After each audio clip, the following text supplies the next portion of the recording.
Assalamualaikum warahmatullahi wabarakatuh. Selamat pagi pemirsa Tawakal yang dirahmati Allah Subhanahu wa taala. Senang sekali saya Farid Hasan kembali menjumpai Anda. Dan pemirsa, di video awal tadi kita lihat bersama itu adalah astagfirullahaladzim, apa yang dilakukan seorang ayah terhadap anaknya di luar dari batas kemampuan berpikir kita. Dan itu adalah salah satu kisah yang menimpa seorang narasumber kami dan saat ini sudah hadir bersama kami di studio. Assalamualaikum Mbak Oci.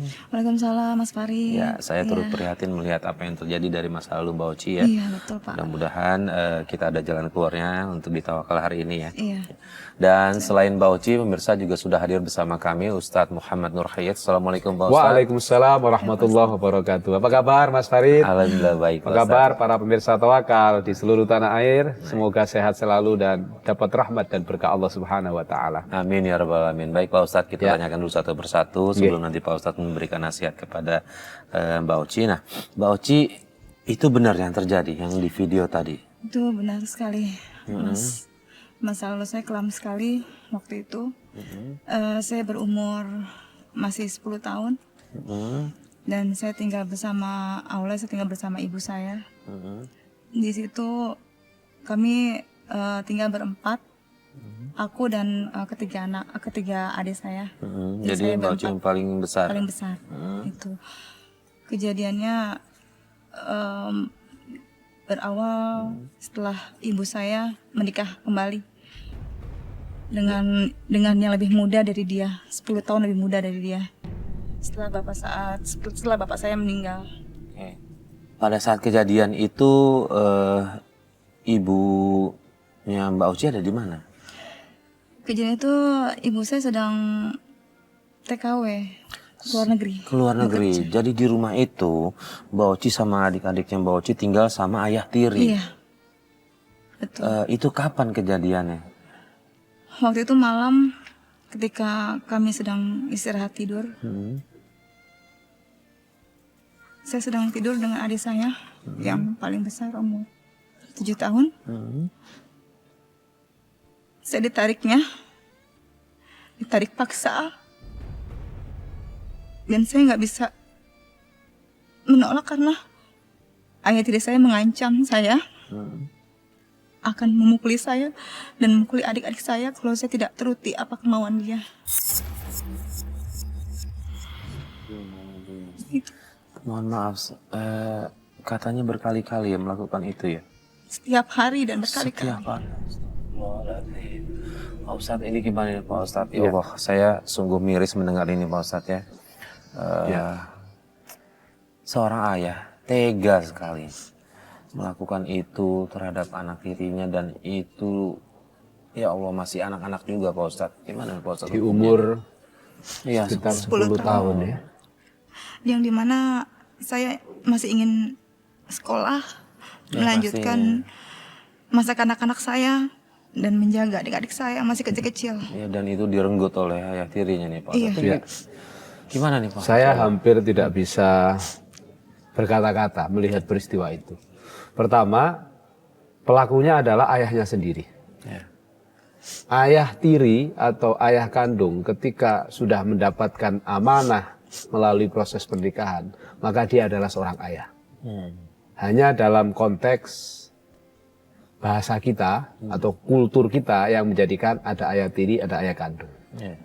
Nah, dalam konteks tanggung jawab, sejatinya ketika seorang ayah itu mau menikahi ibunya saudara kita saat ini, Mbak Oci, sejatinya mereka harus siap menjadi ayah, siap melindungi anak dan istrinya, serta siap membimbing mereka menuju ke arah yang lebih baik.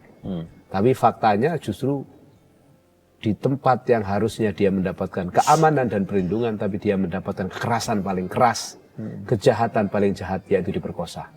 Na'udzubillahi min dzalik. Semoga Allah melaknat orang-orang yang demikian. Ya, sebenarnya tidak boleh kita mendoakan keburukan, tetapi karena begitu jahatnya orang semacam ini, saya kira kita tidak boleh mengulangnya. Dan pemirsa di seluruh tanah air harus betul-betul menjadikan perhatian, jangan sampai melakukan kekejian seperti ini. Mbak Oci nggak cerita ke ibu atau saudara gitu yang dilakukan ayah tiri Mbak Oci? Nggak bisa Mas Farid, saya takut pada waktu itu. rasa takut karena saya berkali-kali merasakan, tiap malam merasakan seperti itu, ketakutan. Saya nggak bisa mau mengadu dengan siapa, dan itu saya simpan sampai detik ini. Sampai sekarang. Sampai sekarang. Dan dia mohon maaf melakukan itu sampai umur berapa, Mbak? Nggak lama setelah kejadian itu kan ibu saya mau pulang ke Indonesia. Saya kabur dari rumah, saya titipkan adik saya ke tetangga waktu itu, karena saya ketakutan, karena saya takut dipukul ibu atau saya disalahkan. Karena yang saya tahu, ayah saya pasti nggak bakal mau buat saya gimana lah. Saya nggak bakal mau ngakui lah kesalahannya di mana gitu. Nah ini mohon maaf, ayahnya bekerja? Ayah tirinya bekerja? Tidak. Tidak Yang bekerja? dia hanya kerjanya itu bermabuk-mabukan, main perempuan, nggak tahu, pergi malam mabuk dan selalu seperti itu. Ya, buat kehidupan sehari-hari berarti terima uang kiriman dari ibu? Terima uang kiriman tapi nggak sampai ke saya atau sama adik saya. Jadi dipakai untuk foya-foya dia sendiri. Kita cuma dikasih makan seadanya, nasi, kerupuk dan garam itu aja. Ustadz, ini anak tirinya bisa dibilang sudah masuk anak yatim sebenarnya Pak Ustadz ya? Ya. Nah, selain berbuat zalim dan tidak bertanggung jawab, dia telah memakan harta anak yatim. Padahal dalam Al-Quran disebutkan, memakan harta anak yatim itu sama seperti dengan memakan bara api dalam perutnya. Jadi seandainya Allah membukakan kepada kita pandangan kasyaf, pandangan mata yang terbuka, kalau kita makan harta anak yatim, itu sama dengan makan bara api. Kalau uang dari anak yatim yang kita ambil itu kita belikan sate, lalu sate kita makan, memang rasanya enak rasa sate. Tapi hakikatnya itu adalah bara api yang kita makan. Jadi kejahatan kedua setelah perzinahan, itu adalah menzalimi anak yatim alias memakan harta anak yatim tanpa hak. Nah, kejahatan paling jahat selain dua hal itu adalah syirik kepada Allah. Jadi kalau dirangkai, kejahatan paling jahat adalah menyekutukan Allah, yang kedua berzina, yang ketiga membunuh, yang keempat makan harta anak yatim tanpa hak. Kalau saya boleh bertanya, sampai berapa lama Mbak Oji diperlakukan semacam itu? Setahun kah? 2 bulan? Nggak lama kejadian itu saya langsung pergi dari rumah, Pak. Karena kan ibu mau pulang kan ke Indonesia, jadi saya takut sama ibu. Jadi saya kabur waktu itu sekitar 4 bulanan lah. Kaburnya kemana? Saya nggak tahu arah saya waktu itu ada di pasar. Kan 10 tahun Mas Farid. Iya, Ini kan masih saya kecil. ke pasar. Masih kecil, ya. Saya ke pasar dekat rumah, saya tidur di situ tiap malam.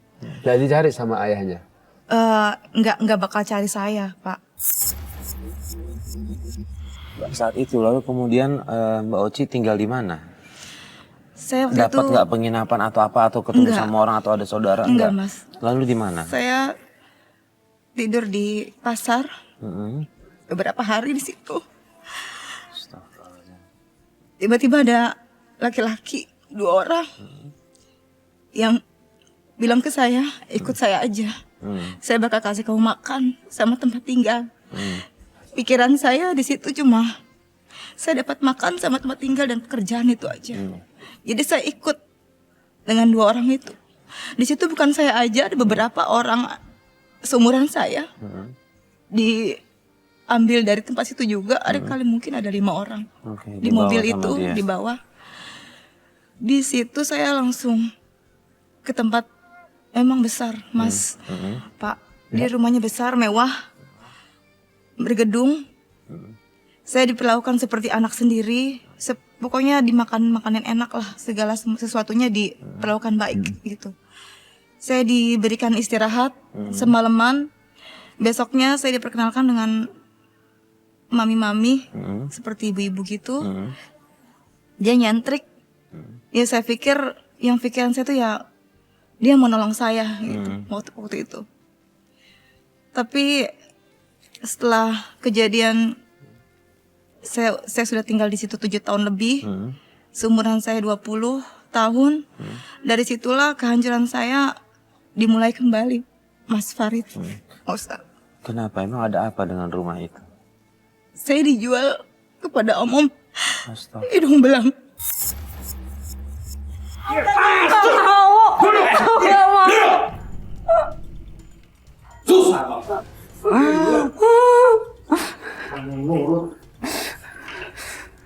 Oci, awas kamu kalau berani kabur.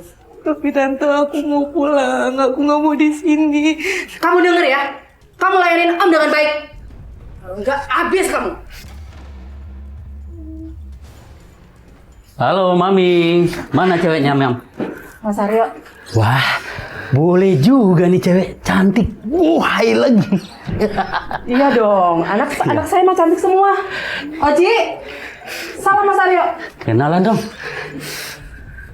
Masih nggak mau dia. Gimana? Oke kan? Oke, sip. Ini gue bayar ya, mahal. Oh, Gimana?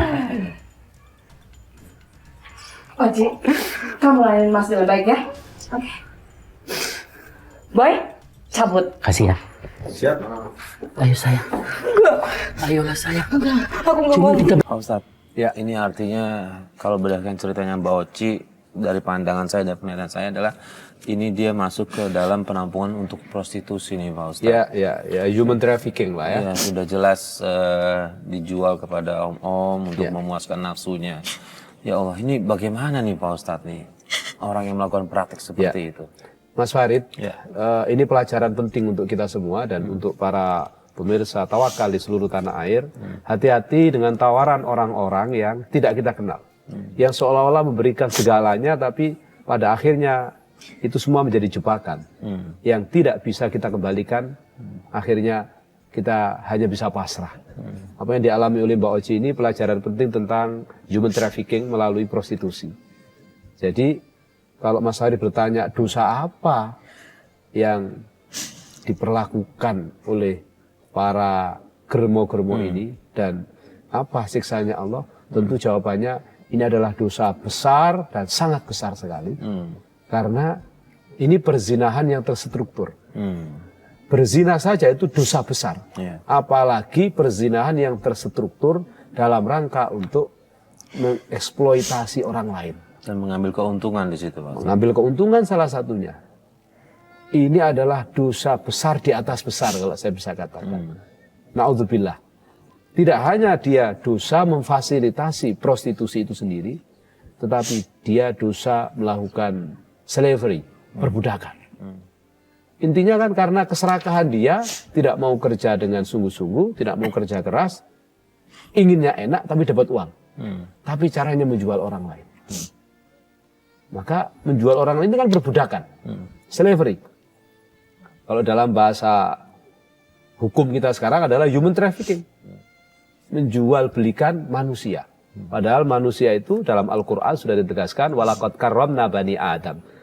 Siapapun dia, selama dia manusia, wajahnya seperti kita, punya akal, dia harus dimuliakan. Karena Allah sendiri sudah memuliakan dia. Tidak peduli kafir atau muslim, selama manusia tetap harus dimuliakan. Itu adalah ketentuan Al-Quran, perintahnya Allah Subhanahu wa Ta'ala.